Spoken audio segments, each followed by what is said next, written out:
नमस्कार, मैं हैदर। 2024 की तैयारी, कौन सा मुद्दा भारी प्रोग्राम लेकर आप लोगों के सामने हाजिर हूँ। बात करेंगे नोएडा के लोगों से 2024 में उनको क्या उम्मीद है। क्या 2024 में एक बार फिर से बीजेपी सत्ता पर काबिज होने जा रही है या विपक्ष की एकजुटता कुछ कमाल कर पाएगी। जहां एक तरफ विपक्ष लगातार मीटिंग करके एकजुट होने की बात कर रहा है और 2024 का चुनाव एक साथ लड़ने की बात कह रहा है, तो वहीं विपक्ष के साथ साथ बीजेपी भी चुनाव की तैयारियों में लग चुकी है। अब देखना यही होगा क्या बीजेपी तीसरी बार सत्ता पर काबिज होती है या इस बार विपक्ष कुछ कमाल कर पाता है। हमारे साथ नोएडा के कुछ लोग मौजूद हैं, इनसे बात करेंगे, इनके क्या मुद्दे हैं वो भी समझेंगे। क्या लगता है 2024 में बीजेपी रिटर्न है या विपक्ष में कुछ दम है?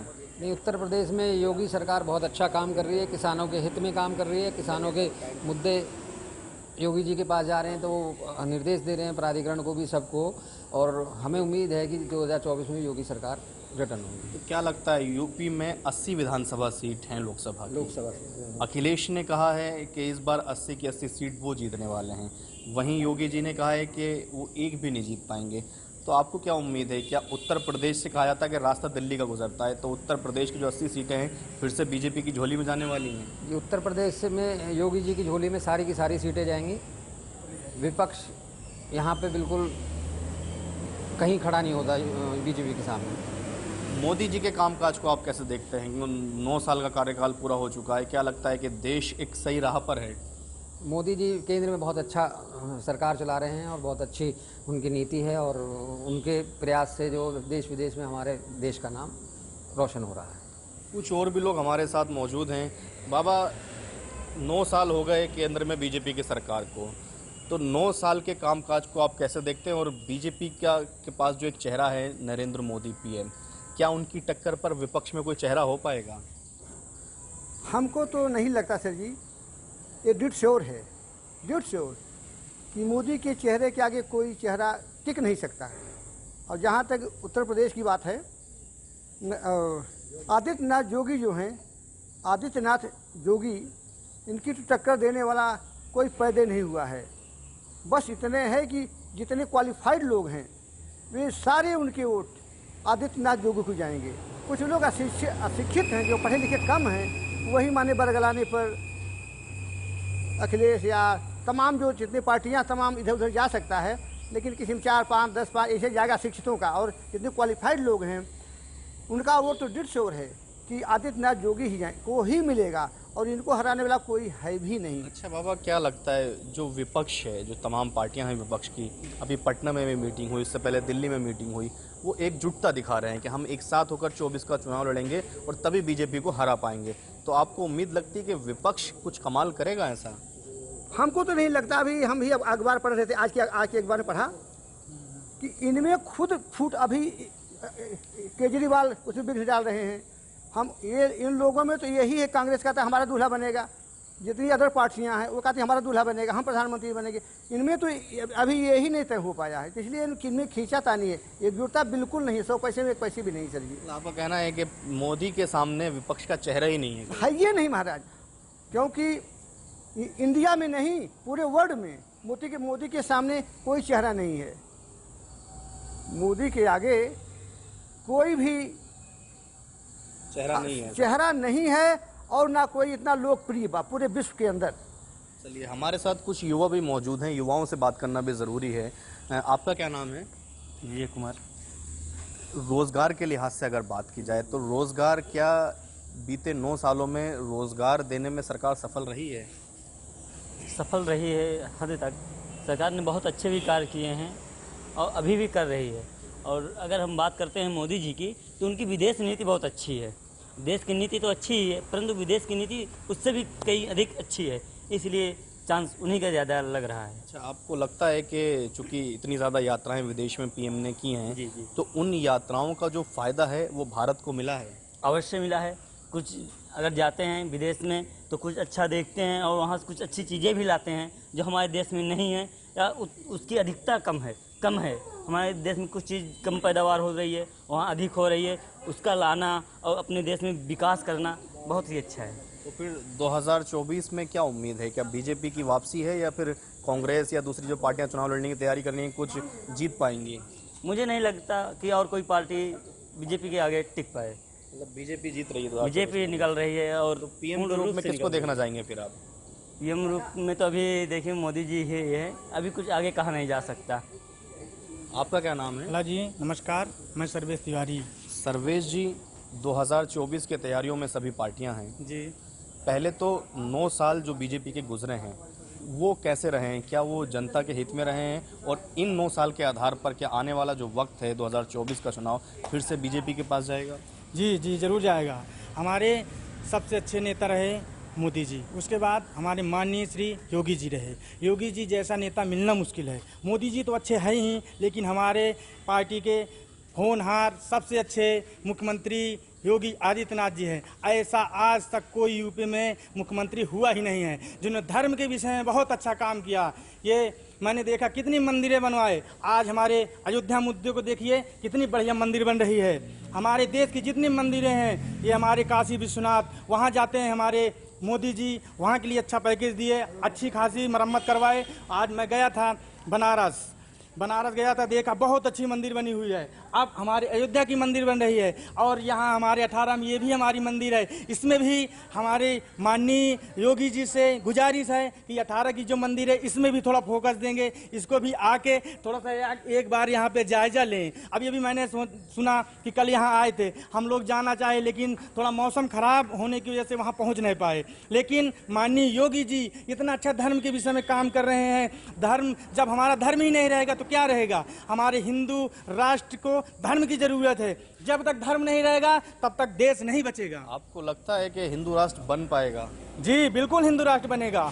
और माननीय योगी जी जैसे नेता होते हुए नहीं बनेगा तो कब बनेगा? और हमारी पब्लिक भी साथ दे रही है। योगी जी जिंदाबाद, योगी जी जिंदाबाद। बताइए, आपने कहा कि तमाम जो मंदिरों का है वो निर्माण किया जा रहा है, उनको मॉडिफाई किया जा रहा है, तो ये तो एक बेहतरी है, लेकिन इसके साथ साथ अगर हम रोजगार की बात करें, क्या रोजगार देने में भी सफल रही है सरकार? जी, हमारी सरकार, ये हमारे लोगों के थोड़ा मायने अच्छे नहीं देखने के, नहीं, सरकार ने हर क्षेत्र में काम किया है। अभी मैं सुन रहा हूँ कि ये पुलिस की वैकेंसी आ रही, के बाद शिक्षक की आएगी, पीछे भी बहुत वैकेंसियाँ हुई हैं शिक्षकों की और बहुत अच्छी तरीके से हुई हैं। और उसके बाद मैं एक चीज़ और गुजारिश करूँगा, माननीय योगी जी तक हमारी बात पहुँचे।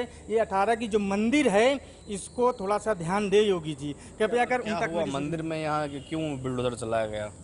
ये बुलडोजर मैं तो और ज़्यादा नहीं जानता, लेकिन जो भी हुआ खैर अच्छा नहीं हुआ है। आगे मैं ये चाहूँगा कि योगी जी इसकी देख रेख अच्छी तरह करके ये अपने खुद अंडर में लें इस कार्रवाई को और समझें और कुछ हद तक इसको सॉल्व भी करेंगे, ये हमें उम्मीद है। आपका क्या नाम है? मेरा नाम राजा।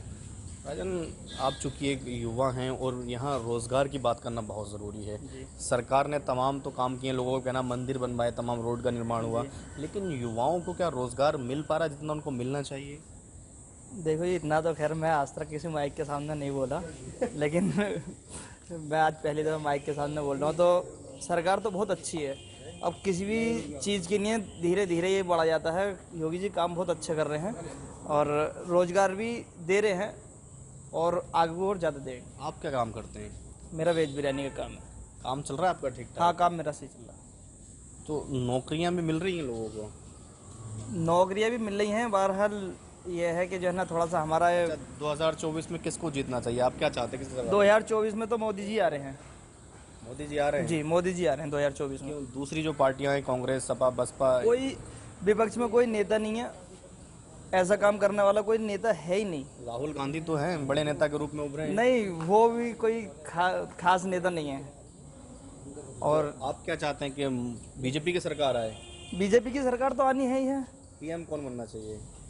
देखो, अभी तक तो मोदी जी हैं, बाकी जो भी है, जो भी ये चुनेंगे तो अच्छे को ही चुनेंगे, बढ़िया नेता। अच्छा, आप तो चूंकि धर्म से रिलेटेड हैं, धर्म से जुड़े हुए हैं, और धर्म को लेकर सरकार ने एक तस्वीर भी साफ की है, चाहे तमाम मंदिरों का कायाकल्प करना हो, अयोध्या में राम मंदिर का निर्माण हो, काशी विश्वनाथ की हालत सुधारना हो, अब मथुरा में काम चलना हो, या फिर उज्जैन के अंदर, तो आप क्या देखते हैं 9 साल के अंदर मंदिरों के कायाकल्प के साथ साथ और क्या चीज़ें बदली? देखिए, योगी जी ने बहुत अच्छा कार्य किया है और जितने भी धर्म के स्थान थे सब में बढ़ावा हुआ है और बहुत अच्छी सरकार है। और हम सरकार से गुजारिश करते हैं कि इसी तरह के अच्छे कार्य ही करती जाएं।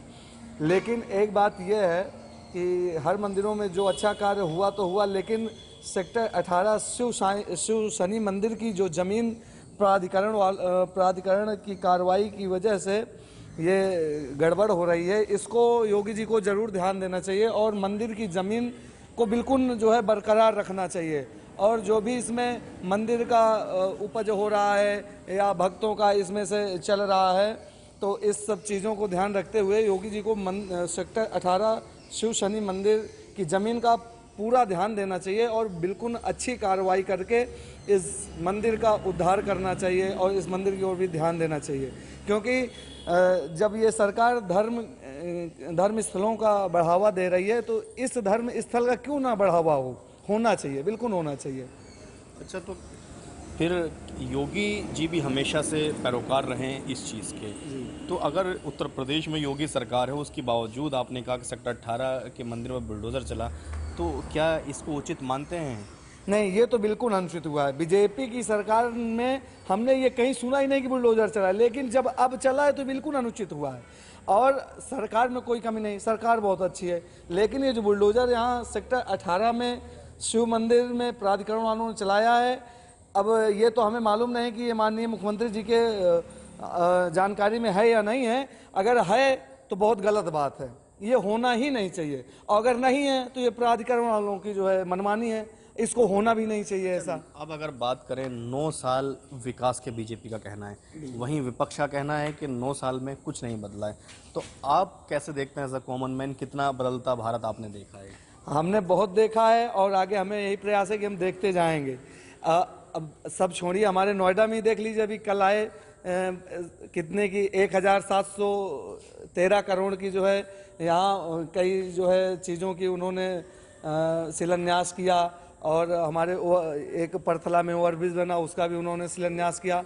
और भी कई चीज़ें हैं जो आते रहते हैं माननीय मुख्यमंत्री जी, लेकिन विशेषकर हमारे सेक्टर 18 शिव शनि मंदिर का इनको विशेषकर ध्यान देना चाहिए और आगे की जो कार्रवाई हो वो मंदिर के ही पक्ष में होनी चाहिए। हम ये बिल्कुल गुजारिश करते हैं। अच्छा, एक सवाल अब ये भी है जी कि विपक्ष लगातार मीटिंग करके एक साथ आने की बात कर रहा है, वहीं बीजेपी है वो भी मैदान में उतर चुकी है, तो 2024 में क्या बीजेपी कुछ कर पाएगी या फिर विपक्ष हावी रहेगा? देखिए, अगर अलग अलग करके आएंगे तो ये सब जीरो पे जाएंगे, एक भी सीटें कहीं से कोई नहीं निकाल पाएगा। गठबंधन करके आएंगे तो हो सकता है 80 में 5 सीटें इनकी भी हो जाएं, क्योंकि भाई सब लोग जो शिक्षित हैं वो तो जाएंगे नहीं, जो अशिक्षित हैं हो सकता है वो 1-2 सीटें ले जाएं, क्योंकि सब गठबंधन पे आ जाएंगे। और जो शिक्षित हैं वो सब बीजेपी पे ही जाएंगे, क्योंकि बीजेपी बहुत अच्छा कार्य कर रही है। और हम बीजेपी से ये आशा करते हैं कि ऐसे ही धर्म स्थलों का बढ़ावा दे और हिंदू राष्ट्र बनाने का प्लान जो चल रहा है इसको हम लोगों का सपना साकार करें। चलिए, तो अब अगर हम विपक्ष की भूमिका की बात करें तो जो बीते 9 साल गुजरे हैं केंद्र सरकार के, या उत्तर प्रदेश में हम विपक्ष की भूमिका को देखें तो विपक्ष आपको मजबूत नज़र आता है? नहीं, विपक्ष कहीं नहीं टिकता है मोदी जी के, योगी जी के सामने। योगी जी बहुत अच्छा काम कर रहे हैं उत्तर प्रदेश में, लेकिन योगी जी की जानकारी में नोएडा सेक्टर 18 की कार्रवाई की जानकारी में योगी जी की जानकारी में नहीं है। प्राधिकरण अपनी मनमानी कर रहा है, जिसकी वजह से योगी जी की छवि भी खराब हो रही है। योगी जी की सरकार में किसी भी मंदिर में ध्वस्तीकरण की कार्रवाई आज तक नहीं हुई है, सिर्फ विकास की ही कार्रवाई हुई है मंदिरों में। पहली बार ऐसा हुआ है कि योगी जी की सरकार में जो सेक्टर 18 के शिव मंदिर में ध्वस्तीकरण की कार्रवाई प्राधिकरण द्वारा की गई है। ये अधिकारी जो हैं योगी सरकार की छवि को धूमिल करने का काम कर रहे हैं। इसका कुछ फ़र्क पड़ेगा क्या? ये जो आप छवि की बात करें कि छवि धूमिल हो रही, कुछ फ़र्क पड़ने वाला है इलेक्शन में इसका? अधिकारी इस तरीके से अगर कार्रवाई करेंगे तो ज़रूर फ़र्क पड़ेगा। योगी जी बहुत अच्छा काम कर रहे हैं, लेकिन अधिकारी उनकी छवि खराब करने का कार्य कर रहे हैं नोएडा में। अच्छा, एक आखिरी सवाल, 2024 में क्या चाहते हैं? 2024 में हम बीजेपी की सरकार चाहते हैं। चलिए, बहुत शुक्रिया। तो आप देख सकते हैं कहीं ना कहीं लोग बीजेपी के काम से, पीएम नरेंद्र मोदी के काम से खुश नज़र आ रहे हैं, चाहे वो बात उनकी विदेश नीति की हो, बात मंदिरों के कायाकल्प की हो, बात रोड निर्माण की हो, या तमाम जो दूसरे काम बीजेपी की सरकार ने केंद्र में रहते हुए किए हैं। और अब चूंकि 9 साल का वक्त भी पूरा हो चुका है, वहीं 2024 की तैयारी भी चल रही है, विपक्ष भी मजबूती के साथ इस बार चुनावी मैदान में उतर रहा है, तो वहीं बीजेपी भी अपने बूथ लेवल कार्यकर्ताओं के साथ चुनावी रणनीति बनाने में जुट चुकी है। तो अब देखना यही होगा 2024 की सत्ता पर काबिज बीजेपी होती है या फिर विपक्ष कुछ कमाल करेगा। Haidar Ali, Check24/7 news, Noida.